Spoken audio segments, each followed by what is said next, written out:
본문 말씀을 통해서 함께 은혜를 나누려고 합니다. 먼저는 나귀 새끼를 드린 사람입니다. 우리 예수님께서는 성경의 예언대로 나귀 새끼를 타고 예루살렘에 입성해야 했습니다. 그러나 주님에게는 나귀가 없었습니다. 그래서 예수님께서는 두 제자를 보내면서 맞은편 마을로 가라, 거기에 나귀와 나귀 새끼를 풀어와라 주님께서 말씀하시면서, 만약에 왜 나귀를 풀어 가느냐고 주인이 말을 한다고 한다면 주가 쓰시겠다고 하라, 그리하면 보내리라, 이렇게 당부해서 보냈습니다.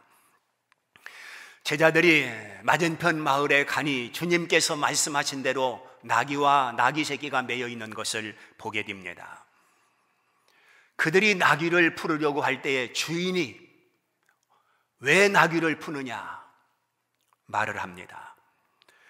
그때 주가 쓰시겠다, 주님께서 쓰시기 위해서 나귀를 푼다고 말을 하게 됩니다. 주가 쓰시겠다는 이 말씀 한마디에 자기의 목적을 접고 주님의 목적에 그 나귀를 내드리는 것을 볼 수가 있습니다. 바로 주님께서 그 나귀를 사용하는 것이 가장 영광스럽고 가장 가치스럽게 생각하는 것으로 주인은 여겼던 것입니다. 그래서 자기 목적을 포기할 수 있었고, 자기 목적을 접고 주님의 목적에 자기가 기른 나귀가 쓰임받는 것을 감사로, 기쁨으로 여겼던 것을 알 수가 있습니다. 한국교회가 이만큼 성장할 수 있었던 것은, 그리고 미국 다음으로 선교사를 많이 파송할 수 있는 한국이 될 수 있었던 것은, 이렇게 나귀 주인과 같은 믿음을 가진 헌신자들이 많이 있었기 때문에 가능한 것이 아니겠습니까? 필리핀이나 혹은 캄보디아 혹은 베트남 같은 곳에 선교사를 파송해 예배당을 건축하면 5년 7년 가도 자립하지 못하는 교회들이 태반인 것을 볼 수 있습니다. 그런데 한국 교회는 배고팠던 그 시절에도 3년 4년 가면 다 자립하는 교회가 될 수 있었던 것은 우리 한국 사람들의 믿음이 그만큼 뜨거웠고 하나님 앞에 헌신하려고 하는 그러한 믿음을 가지고 있었던 것을 알 수가 있습니다. 어떤 집사님은 선교사의 간증을 듣고 학교가 필요하다 하니 자기의 적금을 깨트려 학교 짓는 일에 보태도록 건축 헌금을 드리기도 하고, 또한 우물을 파는 일에 헌금을 드리는 일도 비일비재하게 일어나고 있는 것을 볼 수가 있습니다. 모두가 다 주께서 쓰시겠다 하니 주님의 계획에 순종하는 사람들이지, 주님의 계획에 쓰임받는 사람들이지 않습니까? 땀 흘려 수고하여 모은 그 물질을 주님을 위해서 사용하는 것을 최고의 보람으로, 최고의 가치로 여기고 있는 성도들을 오늘날 볼 수가 있습니다. 오늘 우리가 하나님 앞에 11조를 드리며 믿음 생활을 하고 있습니다. 그것도 10개 가운데 하나는 우리 하나님께서 쓰시겠다고 하니 나도 필요하지만, 나도 요긴하지만, 그러나 하나님의 그 말씀에 순종해서 그 주님의 뜻을 따르는 것이, 그것이 더 귀한 줄 알고 하나님 앞에 드리는 일에 성도들이 조금도 주저하지 않는 것을 볼 수 있습니다.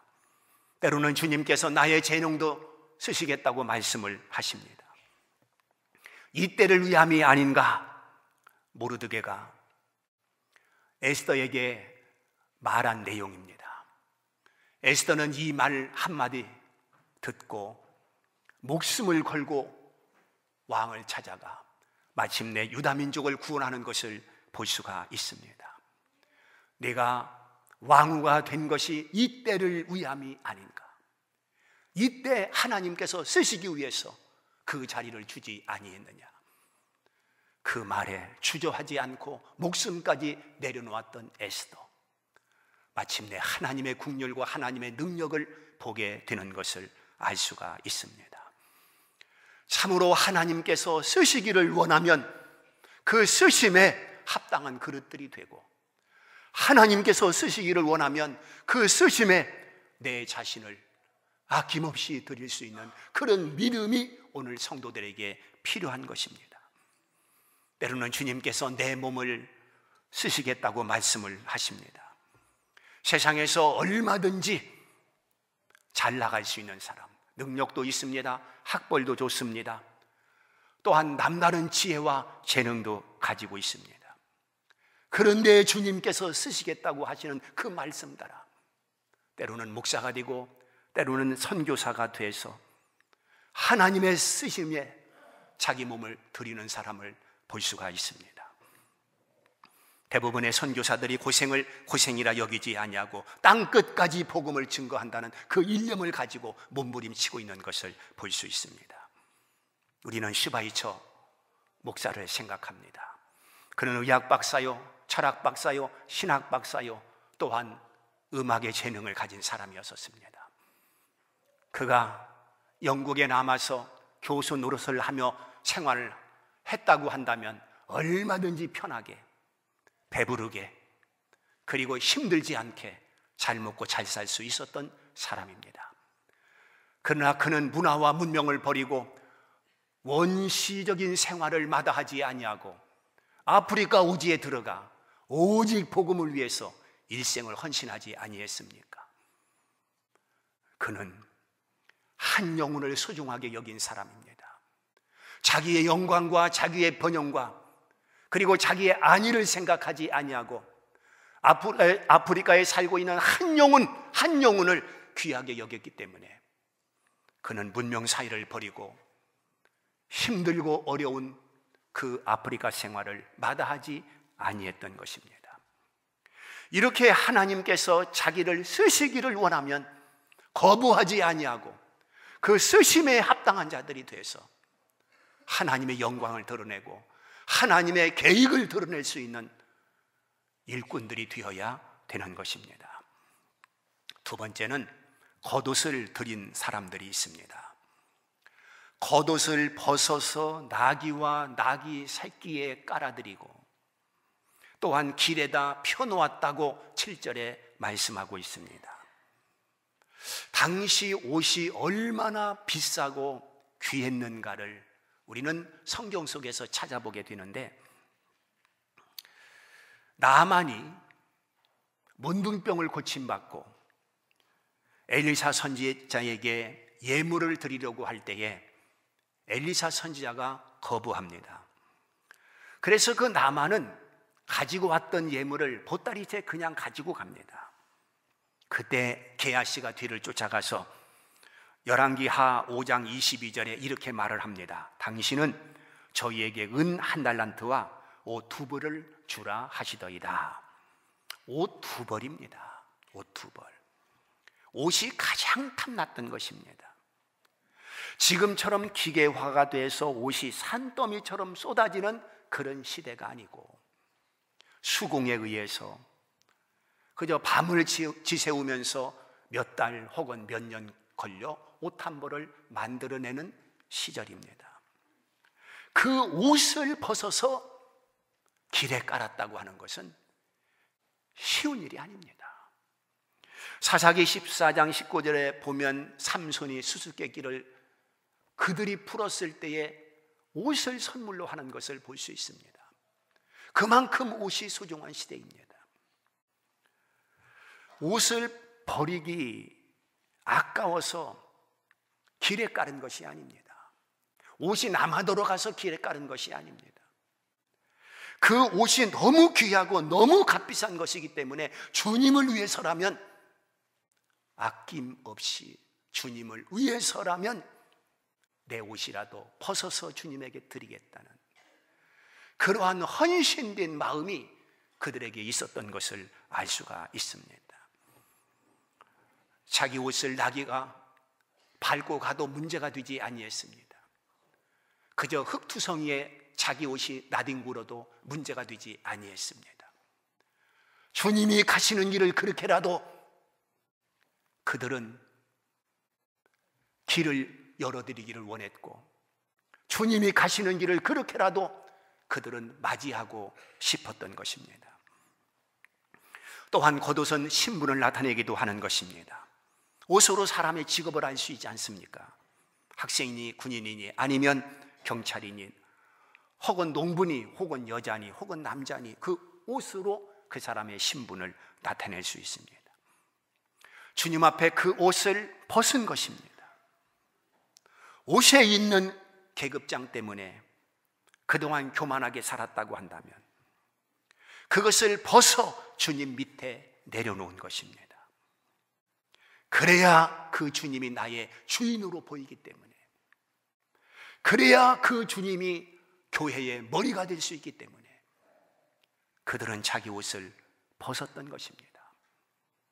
오늘 예수 그리스도를 교회의 머리로 그렇게 세우지 않고 내 자신이 머리가 되려는 사람들이 얼마나 많습니까? 교회의 주인은 분명 예수님이라고 말을 하면서 내가 주인 되는 경우들이 얼마나 많습니까? 우리 주님은 말씀하시기를 내 집이라고 말씀하고 있습니다. 내 집은 만민이 기도하는 집이라 일컬음을 받으리라.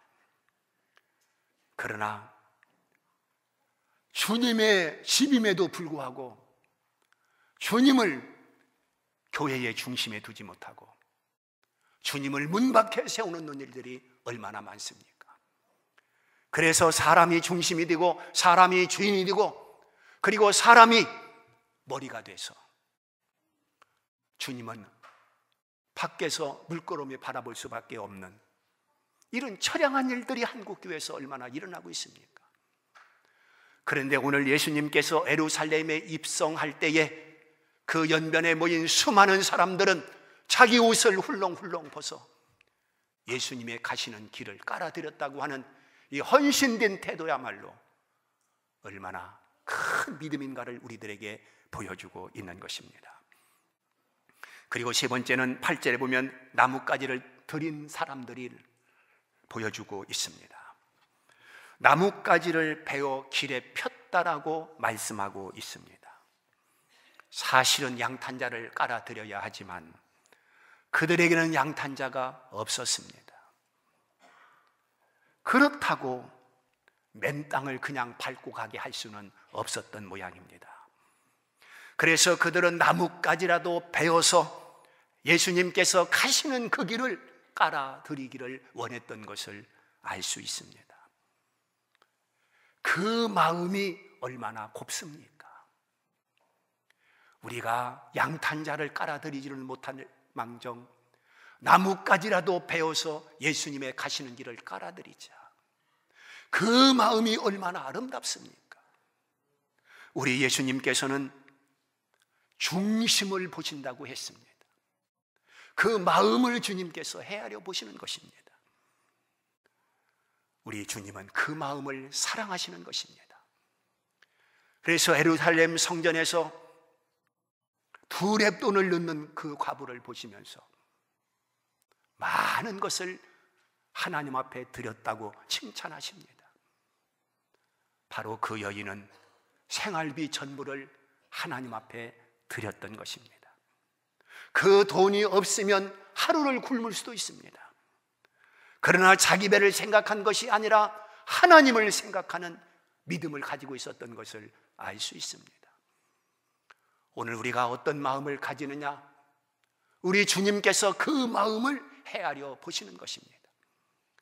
바리새인과 같은 외형적이고 형식적이고 외식적인 것을 주님은 결코 용납하지 아니하시고 세리와 과부와 죄인들의 마음을 주님께서 보시고 그들을 용납하시고 그들과 가까이 하신 것을 볼 수가 있습니다. 즉 나뭇가지를 꺾어서라도 주님의 가시는 길을 깔아드리겠다고 하는 그 믿음의 마음을 우리 주님께서 기뻐하시는 것입니다. 그 다음에는 찬송을 드린 사람들이 있습니다. 요한복음 12장 12절에서 19절을 보게 되면 그들은 종려나뭇가지를 흔들며 호산나 다윗의 자손이여 찬송하리로다 호산나 호산나 했다고 밝혀놓고 있습니다. 하나님께서 인생을 지은 목적이 무엇입니까? 이사야 43장 21절에 일컬어 말하기를 이 백성은 나를 위하여 지었나니 나를 위하여 찬송을 부르게 하려 함이라, 이렇게 말씀을 하고 있습니다. 성도들의 찬송을 하나님께서 기뻐하신다, 그런 말입니다.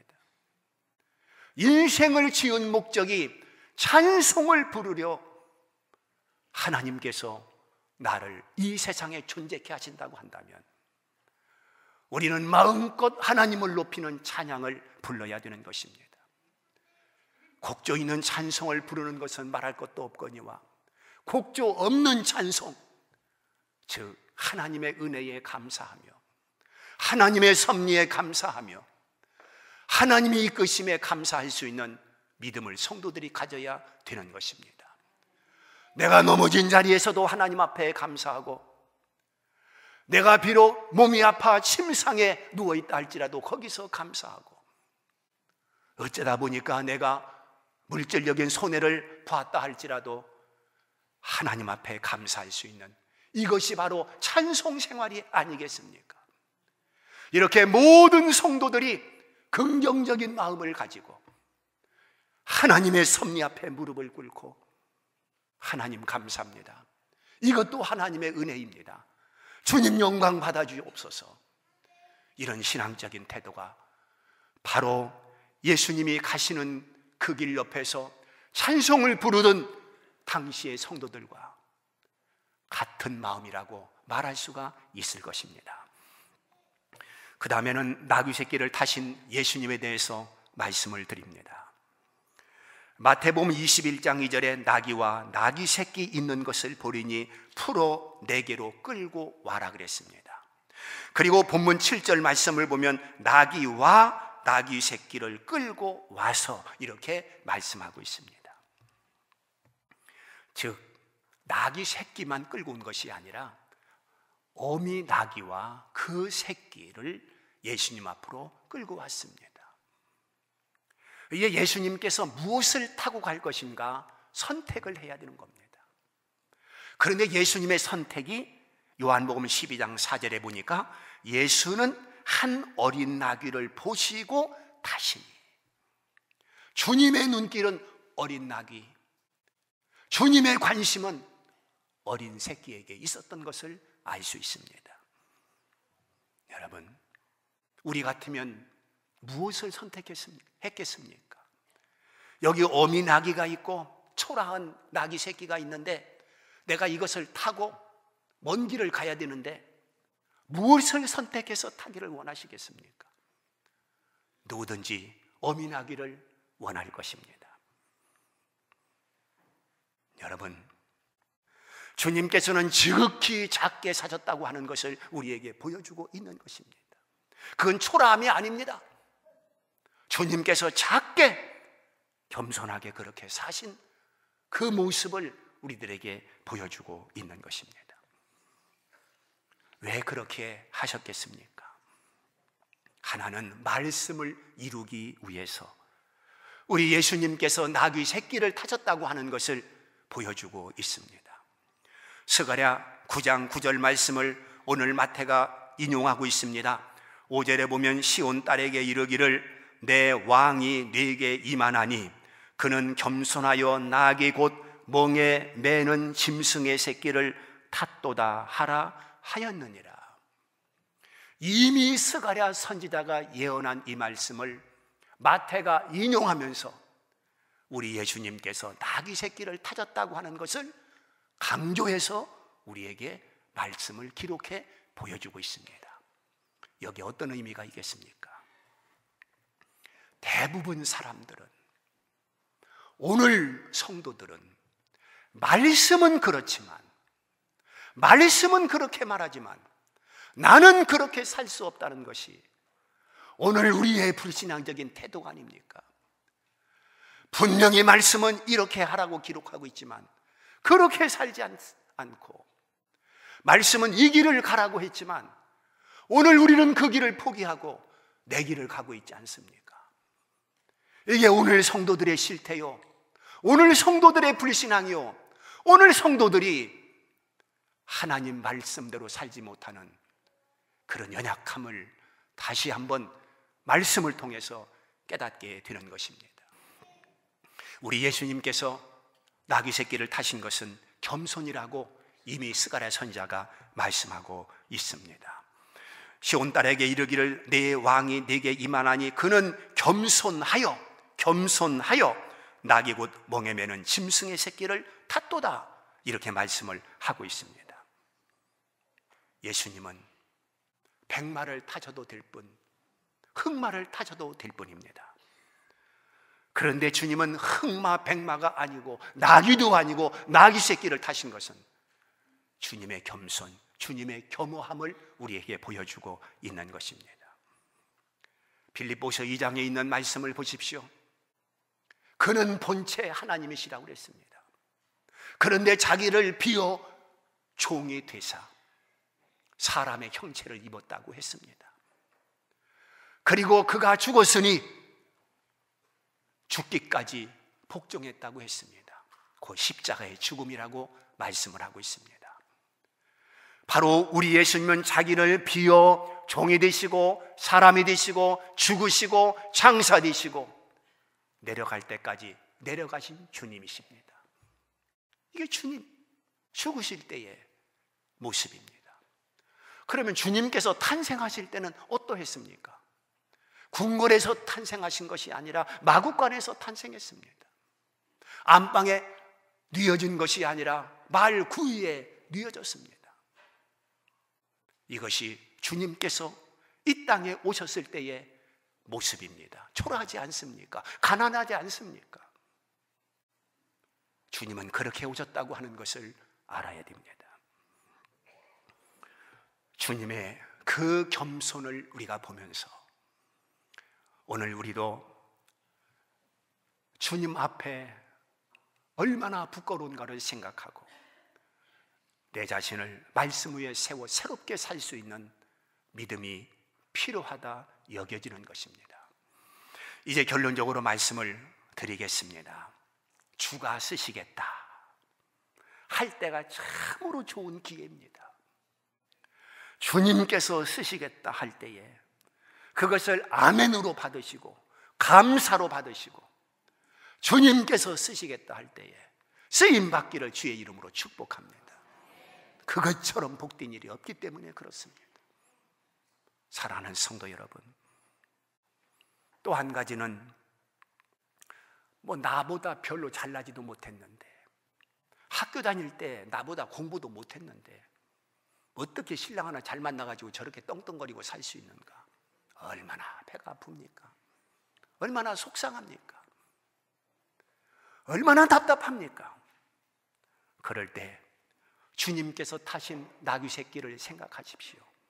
하나님의 아들인데 우리의 메시자이신데 스승 중에 스승이신데 그분이 나귀를 타셨다면 지금 나는 호강하고 있는 것입니다.